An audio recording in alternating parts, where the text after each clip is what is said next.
Now, Russian oligarchs have long enjoyed the European high life with their yachts, jets and multi-million-euro mansions dotted around the continent's beauty spots. However, they're now the target of strict sanctions from the EU and other European nations, as well as the US, aimed at hurting Russia's richest and most powerful. The Lady M, a luxury yacht worth around 65 million euros. The vessel was seized over the weekend on the Italian Mediterranean coast. The owner, Alexei Mordashov, was one of the richest men in Russia and a major shareholder in the German tourism company TUI. Yachts, airplanes, company shares, and luxury real estate abroad are considered assets and therefore fall under the sanctions against the country. On the Cote Azur, this mega-yacht owned by Russian billionaire and Putin supporter Igor Setchin was prevented from sailing at the last minute. It's valued at around 120 million euros. It was docked, it was about to leave, it was a matter of hours. We really did a check on the people and we managed to stop this ship and keep it docked.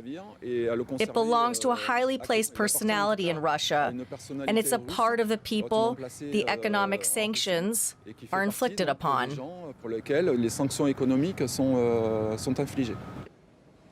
The sanctions are hitting the richest Russians, such as Putin confidant and entrepreneur Alexei Osmanov. His luxury yacht, one of the largest in the world, is worth around 600 million euros. It's docked in a shipyard in Hamburg harbor and could soon be confiscated. The U.S. has also imposed sanctions on Usmanov and 7 other Putin-friendly oligarchs.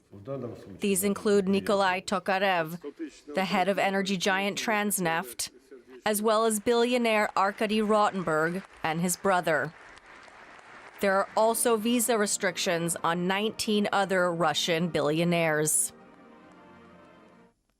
The FBI is specifically looking for him, Yevgeny Prigozhin. He is known as Putin's cook, running a catering company that serves meals to the Kremlin. He is also said to be one of the founders of the Wagner Group, a paramilitary unit that recently sent 400 soldiers in an attempt to assassinate Ukrainian President Volodymyr Zelensky.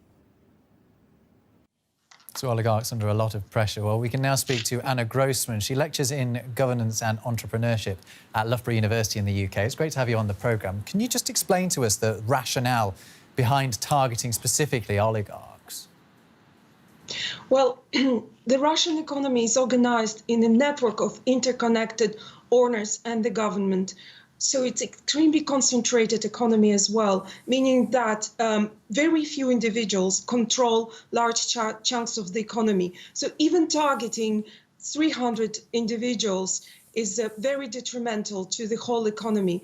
And the way the Russian economic network works is that these large companies are co-owned with the government. So then that means that there is a kind of a repercussion effect on the whole network of this, big cluster of firms that are somehow connected to the government.